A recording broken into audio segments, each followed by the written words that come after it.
അടുത്ത ടോപ്പിക്കാണ് അംശബന്ധവും അനുപാതവും അഥവാ റേഷ്യോ ആൻഡ് പ്രൊപ്പോർഷൻ. അപ്പോൾ ഈ ഒരു പരീക്ഷയിൽ നിരന്തരം ചോദിക്കുന്ന ഒരു ടോപ്പിക്കാണിത്. വളരെ ഇമ്പോർട്ടൻ്റ് ആയിട്ടുള്ളൊരു ടോപ്പിക് തന്നെയാണ്. അപ്പോൾ അംശബന്ധം നമുക്ക് ആദ്യം തുടങ്ങാം.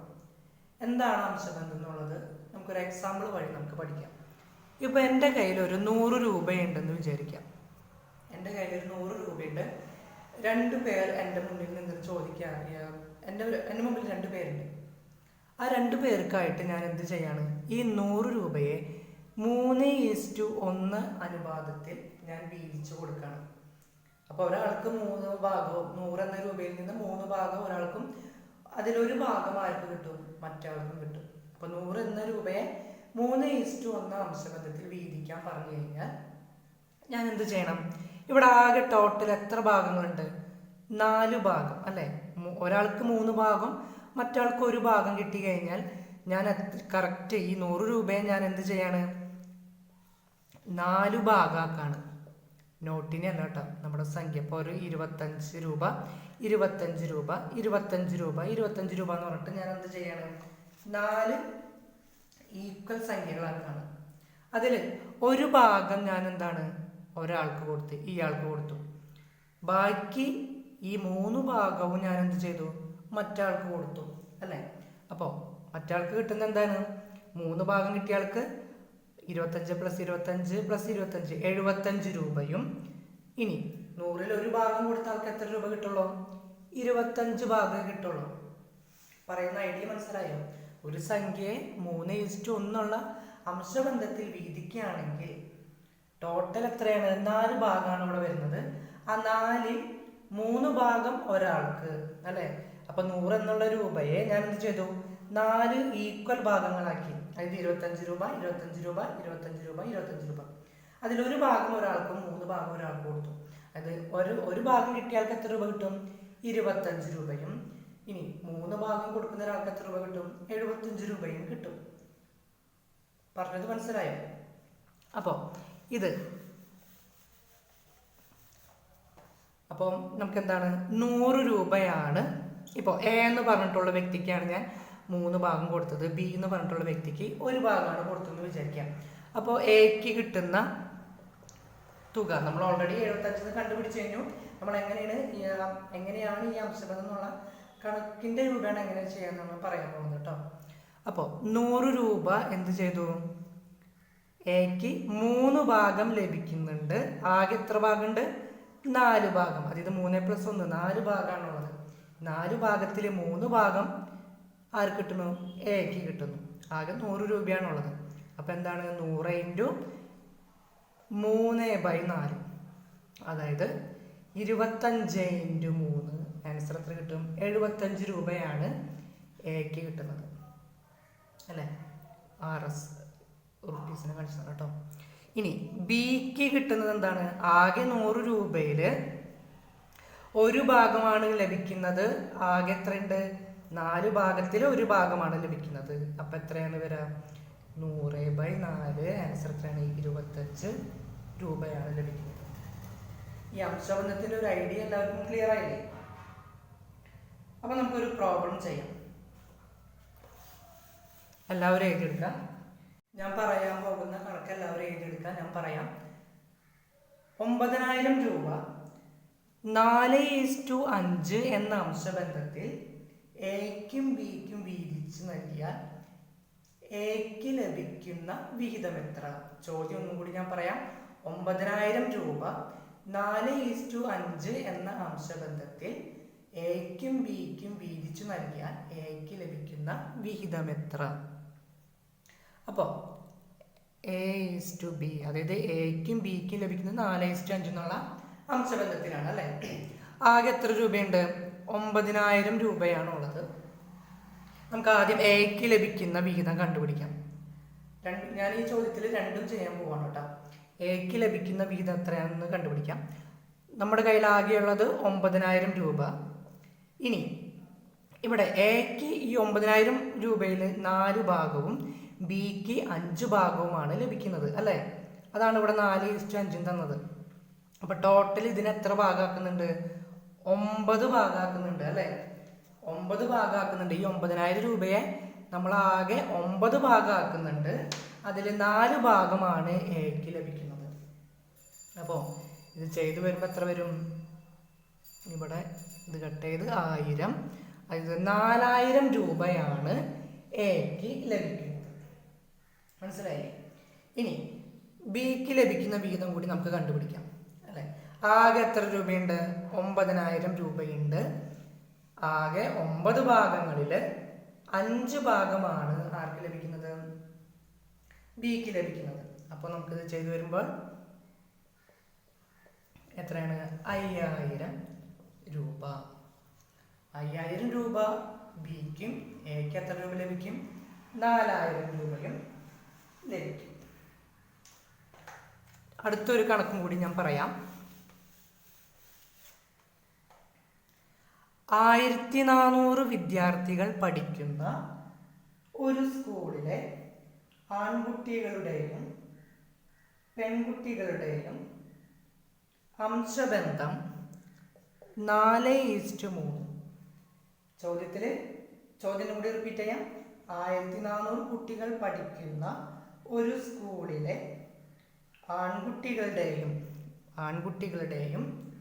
പെൺകുട്ടികളുടെയും അംശബന്ധം 4:3 ആയാൽ ആൺകുട്ടികളുടെ എണ്ണം എത്ര? അപ്പൊ എങ്ങനെയാണ് ചെയ്യാൻ നോക്കാം. ആകെ എത്ര വിദ്യാർത്ഥികൾ പഠിക്കുന്നുണ്ട്? 1400 വിദ്യാർത്ഥികളാണ് പഠിക്കുന്നത്. ഇനി അതിൽ 1400 വിദ്യാർത്ഥികൾ പഠിക്കുന്നത് അതിൽ 4:3 രീതിയിലാണ് ആൺകുട്ടികളും പെൺകുട്ടികളും ഉള്ളത് അല്ലെ. ഇനി ആകെ ഇവിടെ വരുന്നത് 7 ഭാഗമാണുള്ളത്. 1400 വിദ്യാർത്ഥികൾ പഠിക്കുന്ന സ്കൂളിൽ 7 ഭാഗങ്ങളിൽ 4 ഭാഗം ബോയ്സും 3 ഭാഗം ഗേൾസ് ആണ് വരുന്നത്. അപ്പോൾ ബോയ്സിന്റെ എണ്ണം കണ്ടെത്താനായിട്ട് നമ്മൾ എന്ത് ചെയ്യാം? ആകെ വിദ്യാർത്ഥികൾ 1400ഉം ഇനി അതിലെത്ര ടോട്ടൽ എത്ര ഭാഗമുണ്ട്? 7 ഭാഗത്തിൽ 4 ഭാഗമാണ് ബോയ്സ് ഉള്ളത്. അപ്പോൾ ഇത് ചെയ്തു വരുമ്പോൾ നമുക്ക് answer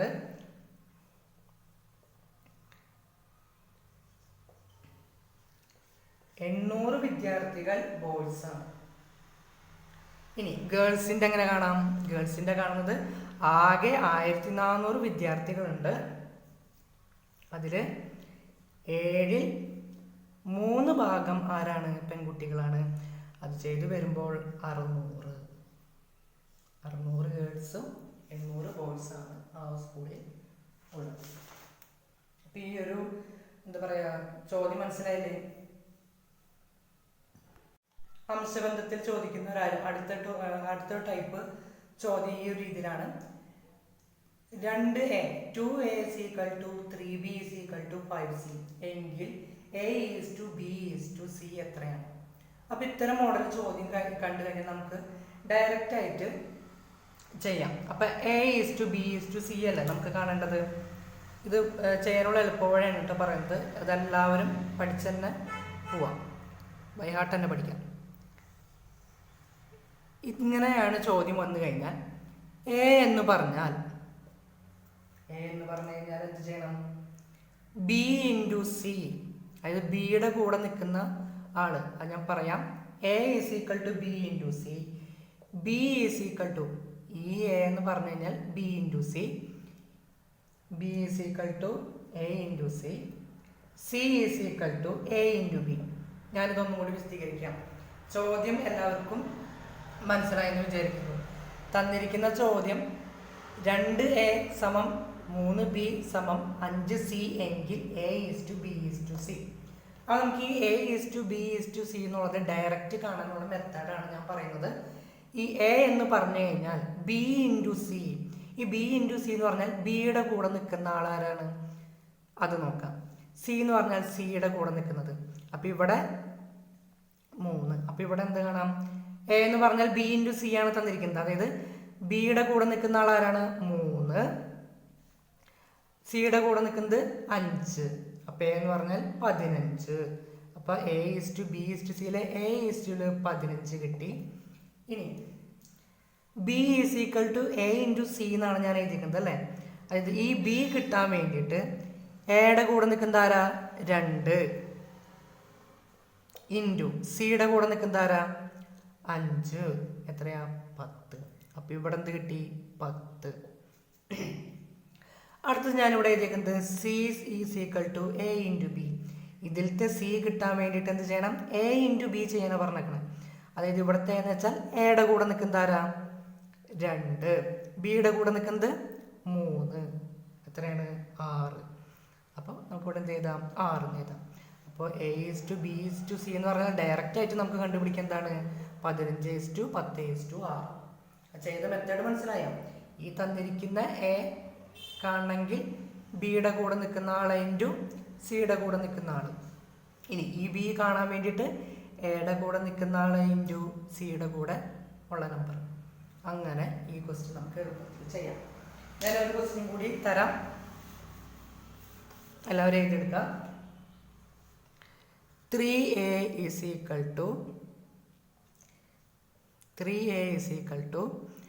4b is equal to 5c എങ്കിൽ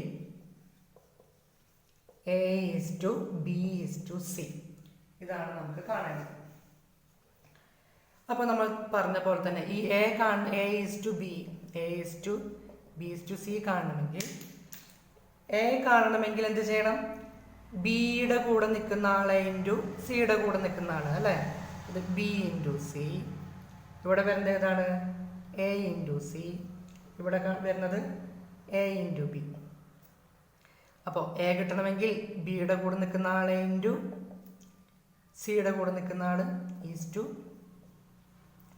ബി കിട്ടണമെങ്കിൽ എയുടെ കൂടെ നിൽക്കുന്നത് 3 ഇൻറ്റു സിയുടെ കൂടെ നിൽക്കുന്നത് 5 ഈസ് ടു. സി കിട്ടണമെങ്കിൽ നമുക്ക് എന്ത് ചെയ്യണം? എയുടെ കൂടെ നിൽക്കുന്നതും ബിയുടെ കൂടെയുള്ള സംഖ്യയും തമ്മിൽ മൾട്ടിപ്ലൈ ചെയ്യാം. 3 ഇൻറ്റു 4, അതായത് 20:15:12. ക്ലിയർ ആയില്ലേ? ഇതൊരു എളുപ്പ വഴിയാണ് കേട്ടോ, എല്ലാവരും പഠിക്കാം. ഇനി എല്ലാവരും ഈ ഒരു ചോദ്യം ശ്രദ്ധിക്കാം. a/2 is equal to b/3 is equal to c/4 എങ്കിൽ a plus b plus c/b എത്രയാണ്? അപ്പോൾ നമുക്ക് ഈ ഒരു ടൈപ്പ് ചോദ്യം വന്നു കഴിഞ്ഞാൽ നമുക്കറിയാം a is to b is to c എന്താണ്? 2 is to 3 is to 4 നമുക്ക് ഡയറക്റ്റ്ലി എഴുതാൻ പറ്റും അല്ലേ? അപ്പോൾ എക്ക് പകരമായിട്ട് ഞാൻ എന്ത് യൂസ് ചെയ്യാം? 2 യൂസ് ചെയ്യാം. ബിക്ക് പകരം 3 ഉപയോഗിക്കാം. സിക്ക് പകരം 4 നമുക്ക് എഴുതാനായിട്ട് സാധിക്കും. അപ്പോൾ നമുക്കിവിടെ ചോദിച്ച ചോദ്യം എന്ന് പറഞ്ഞാൽ a plus B plus C by B ആണ് അല്ലേ? അതായത് എക്ക് പകരം എന്താണ്? 2, ബിക്ക് പകരം 3, സിക്ക് പകരം 4, അടിയിൽ ബിക്ക് പകരം ഏതായിരുന്നു? 3 അല്ലേ? അതായത് 4 + 3 7, 7 + 2 9, 9/3 ആൻസർ എത്ര കിട്ടും? 3 ആൻസർ കിട്ടും. അപ്പോൾ ഈ ഒരു ടൈപ്പ് ചോദ്യങ്ങളും നമുക്ക് അംശബന്ധത്തിൽ നമുക്ക് പ്രതീക്ഷിക്കാം. അപ്പോൾ ഇങ്ങനെയാണ് വന്നത് എങ്കിൽ നമുക്ക് ഡയറക്റ്റ് ആയിട്ട് നമുക്ക് a is to b is to c എന്ന് പറഞ്ഞിട്ട് ഇങ്ങനെ എഴുതാനായിട്ട് സാധിക്കും.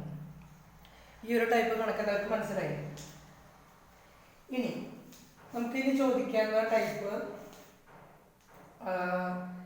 ഇതിൽ നിന്നും കുറച്ച് വ്യത്യാസമുണ്ട്. ഇനി അടുത്ത ടൈപ്പ് ഈ ഒരു രീതിയിലാണ് ചോദിക്കുക. a is to b is equal to 3 is to 5. അതായത് a is to b എന്ന് പറഞ്ഞാൽ 3 is to 5 ആണ്. b is to c is equal to 8 is to 11. b is to c എന്ന് പറഞ്ഞാൽ 8 is to 11 ആണ്. എങ്കിൽ a is to c നമുക്ക് കാണാം അല്ലേ? ചോദ്യം ശ്രദ്ധിക്കാം. a is to b പിന്നെ b is to c. ചോദ്യം എന്താണ്? a is to c ആണ് കണ്ടുപിടിക്കാൻ പറഞ്ഞത്. അപ്പോൾ ഈ ഒരു ടൈപ്പ് ചോദ്യം വന്നു കഴിഞ്ഞാൽ നമുക്ക് ഡയറക്റ്റ് ആയിട്ട് എന്ത് ചെയ്താം? എളുപ്പ മെത്തേഡിൽ നമുക്ക് കണ്ടെത്താനായിട്ട് സാധിക്കും. അപ്പം നമുക്കിവിടെ തന്നിരിക്കുന്ന അംശബന്ധങ്ങൾ ഏതൊക്കെയായിരുന്നു? a is to b അതെത്രയാണ്? 3 is to 5 അല്ലേ? ഇനി അടുത്തത് b is to c. ഈ ഒരു രീതിയിൽ തന്നെ എഴുതാം കേട്ടോ. b is to c എന്നുള്ളത് എന്താണ്? 8 is to 11. നമുക്ക് കാണേണ്ടത് a is to b is to c ആണ് അല്ലേ? നമുക്ക് കാണേണ്ടത് A:B:C കണ്ടിട്ട് നമുക്ക് എന്ത് എഴുതാം, നേരെ A:C എന്താണെന്ന് എഴുതാനായിട്ട് സാധിക്കും. അപ്പോൾ ഇങ്ങനെ എഴുതിയതിന് ശേഷം A:B:C കാണാം. അതെങ്ങനെ കാണാന്ന് വെച്ച് കഴിഞ്ഞാൽ ആദ്യം ഇത് രണ്ടും മൾട്ടിപ്ലൈ ചെയ്യാം. ഇത് രണ്ടും മൾട്ടിപ്ലൈ ചെയ്ത് കഴിഞ്ഞാൽ എന്താണ് 324 പിന്നെ 8 × 5 ചെയ്യാം. ആദ്യം ഇത് രണ്ട് മൾട്ടിപ്ലൈ ചെയ്യാം, അത് അവിടെ എഴുതാം. ഇനി പിന്നെ 8 × 5 ചെയ്യാം, അതെന്താണ് 40 പിന്നെ 5 × 11 ചെയ്യാം, അതെത്രയാണ് 55. അപ്പം നമുക്ക് വേഗത്തിൽ തന്നെ കിട്ടിയത് A:B:C എത്ര കിട്ടി 24, 40, 55 കിട്ടിയില്ലേ. അപ്പോൾ തന്നിരിക്കുന്നത് ആദ്യം A:B എഴുതി എത്രയാണ് 3:5, B:C നമുക്ക് തന്നിരിക്കുന്നത് 8:11. ഇനി നമുക്ക് കാണേണ്ടത് ആദ്യം A:B:C കാണാം. അത് കാണാനുള്ള വഴിയാണ് ആദ്യം പറഞ്ഞത്. 3 × 8 ഇവിടെ എഴുതാം, പിന്നെ 5 × 8 ചെയ്യുക, ഇവിടെ എഴുതാം. അതായത് എയുടെ സ്ഥാനത്ത് 24, ബിയുടെ സ്ഥാനത്ത് 40, സി കിട്ടുന്നതോ ഇത് ഇൻറ്റു ഇത്. അതായത് ഈ ഒരു ഷേപ്പിൽ ഇങ്ങനെ മൾട്ടിപ്ലൈ ചെയ്ത് പോവാം. അപ്പോൾ A:B:C നമുക്ക് കിട്ടി. ഇനി ചോദ്യം എന്താണ്, A:C അല്ലേ. എ എത്രയാ 24, സി എത്രയാ 55. അപ്പോൾ ഒരു ഡൗട്ട് ചോദിക്കും, ഇവിടെ എ എന്ന് പറഞ്ഞാൽ 3 എടുത്തൂടെ, എ 3 എടുക്കാം, സി ഇവിടെ 11 അല്ലേ എന്നുള്ളത്. അത് നമുക്ക് അങ്ങനെ ചെയ്യാൻ പറ്റില്ല. കാരണം ഇവിടെ ബി എന്ന് പറഞ്ഞാൽ 5ഉം ഇവിടെ ബി എന്ന് പറഞ്ഞാൽ 8ആണ്. അപ്പോൾ രണ്ടും അത് വ്യത്യാസമുണ്ട്. ഈ ബി രണ്ടും നമുക്ക് തുല്യമാക്കിയതിന് ശേഷം മാത്രമാണ് നമുക്ക് A:C നമുക്ക് ഡയറക്റ്റ് ആയിട്ട് അങ്ങനെ എഴുതാൻ പറ്റുള്ളൂ. മനസ്സിലായില്ലേ? അപ്പോൾ നമുക്ക് ഈ ഒരു മെത്തേഡിലൂടെ ഡയറക്റ്റ് ആയിട്ട് നമുക്ക് കണ്ടെത്താനായിട്ട് സാധിക്കും. ഇനി ഒരു ക്വസ്റ്റ്യൻ കൂടി ഞാൻ തരാം.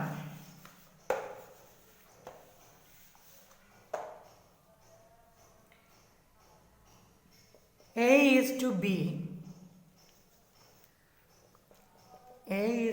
is equal to 4:7, B:C equal to 5:9. Then what is A:B:C? ചോദ്യം A:B:C ആണ്. അപ്പോൾ നമുക്ക് എഴുതാം. തന്നിരിക്കുന്നത് എന്താണ്, A:B എത്രയാണ് 4:7, B:C എത്രയാണ് 5:9. അപ്പോൾ നമുക്ക് A:B:C നമുക്ക് എങ്ങനെ എഴുതാം, ആദ്യം 4 × 5 എത്രയാ 20, then 5 × 7 35, 7 × 9 63. അപ്പോൾ നമുക്ക് ഏത് കിട്ടി, A:B:C എന്ത് കിട്ടി 20:35:63 എന്ന് നമുക്ക് കിട്ടി. ക്ലിയർ ആയില്ലേ? ഇനി അടുത്ത ടൈപ്പ്, ഈ അംശബന്ധത്തിൽ ചോദിക്കാവുന്ന അടുത്ത ടൈപ്പ് ചോദ്യമാണ്. A is equal to 3/4B, then B is equal to 1/5 × C, എങ്കിൽ A:B:C എത്ര? അപ്പോൾ നമുക്കത് ചെയ്യാനുള്ള എളുപ്പ വഴിയാണ് ഞാൻ പറയാൻ പോകുന്നത്. അപ്പം തന്നിരിക്കുന്നത് A is equal to 3/4 × B ആണ്. അപ്പോൾ ഇതിൽ നിന്ന് നമുക്ക് എന്ത് എഴുതാം, A:B is equal to 3:4 എന്ന് എഴുതാം. മനസ്സിലായോ? ഡയറക്റ്റ് ആയിട്ട് നമുക്ക് എന്ത് എഴുതാം, A:B എന്ന് പറഞ്ഞാൽ ഈ അംശബന്ധം നോക്കാം, 3/4നെ 3:4 എന്ന് എഴുതാം. ഇനി ഇതിൽ നിന്ന് നമുക്ക് എന്ത് എഴുതാം, B:C equal to 1:5 എന്ന് എഴുതാം. ഇനി നമുക്കിത് ഡയറക്റ്റ് ആയിട്ട് കണ്ടുപിടിച്ചൂടെ? നമുക്കറിയാം A:B 3/4 ആണ്. A:B 3:4, B:C എത്രയാണ് 1:5 അല്ലേ? അപ്പോൾ നമുക്ക് A:B:C എന്ന് പറഞ്ഞാൽ ആദ്യം 3 × 1 ചെയ്യാം, 3. ഇനി 1 × 4 4, 4 × 5 20. അപ്പോൾ A:B:C എത്രയാ 3:4:20. മനസ്സിലായില്ലേ? ഇതുപോലത്തെ ഒരു കണക്കും കൂടി ഞാൻ തരാം. A is equal to 5/7b. B is equal to 2/3 into C. എങ്കിൽ A is to B is to C എത്രയാണ്? ഇതാണ് ചോദ്യം അല്ലേ? അപ്പോൾ നമുക്കറിയാം ഇതിൽ നിന്ന് എനിക്ക് എന്ത് എഴുതാൻ പറ്റും? A is to B എന്താണ്? 5:7. B is to C എന്ന് പറഞ്ഞാൽ 2:3. എഴുതിക്കൂടാ? ഇങ്ങനെ മനസ്സിലാവുന്നുണ്ടോ പറയുന്നത്? അപ്പോൾ ഇനി നമുക്ക് നോർമൽ മെത്തേഡ് വെച്ച് തന്നെ ചെയ്യാം. നമ്മൾ ഇതേവരെ ചെയ്തത് A is to B 5:7, B is to C 2:3. ഇനി എന്ത് ചെയ്യാം? A is to B is to C is equal to 5 × 2 10 is to 2 × 7 14. ഇനി 7 × 3 21. അപ്പോൾ A is to B is to C എത്രയാ? 10 is to 14 is to 21. മനസ്സിലായില്ലേ? അംശബന്ധത്തിൽ ഇനി ചോദിക്കാൻ സാധ്യതയുള്ള ഒരു ടൈപ്പ് ചോദ്യമാണത്. രണ്ട് സംഖ്യകളുടെ അംശബന്ധം 4:5. അവയുടെ ലസാഗു എന്ന് വെച്ചാൽ എന്താണ്? LCM, ലീസ്റ്റ് കോമൺ മൾട്ടിപ്ലയർ പഠിച്ചിട്ടുണ്ടാവും. അവയുടെ ലസാഗു 140 വലിയ സംഖ്യ ഏത്? ഇതാണ് ചോദ്യം. അതായത് രണ്ട് സംഖ്യകളുടെ അംശബന്ധം തരും, അതുപോലെ തന്നെ ലസാഗു നമുക്ക് തരും. എങ്കിൽ ഒന്നിനെങ്കിൽ വലിയ സംഖ്യ ചോദിക്കാം, അല്ലെങ്കിൽ ഏതാണ് ചെറിയ സംഖ്യ ചോദിക്കാം. ഇതിൽ ഏത് വേണമെങ്കിലും നമുക്ക് ചോദിക്കാം. അപ്പോൾ അംശബന്ധം തരും, അതുപോലെ തന്നെ ലസാഗും തരികയാണെങ്കിൽ ഇങ്ങനത്തെ ഈ ഒരു ടൈപ്പ് ചോദ്യം വരാണെങ്കിൽ വലിയ സംഖ്യയാണ് ചോദ്യമെങ്കിൽ വലിയ സംഖ്യ is equal to ലസാഗു, തന്നിരിക്കുന്ന ലസാഗു ഡിവൈഡഡ് ബൈ ചെറിയ റേഷ്യോ. ഈ ചെറിയ റേഷ്യോ എന്ന് ഉദ്ദേശിച്ചത് ഇതിലിപ്പോൾ 2 ചെറുതേതാണ്? 4 അങ്ങനെ ആ തന്നിരിക്കുന്നതിൽ ചെറുതേതാണോ അത്. ഇനി ചെറിയ സംഖ്യയാണ് ചോദിച്ചതെങ്കിൽ എന്തെഴുതാം? ലസാഗു ഡിവൈഡഡ് ബൈ വലിയ റേഷ്യോ. ഇതാണ് ഇക്വേഷൻ. ഇതെല്ലാവരും എഴുതിയെടുക്കാം കേട്ടോ. അതായത് നമുക്ക് എന്താണ്?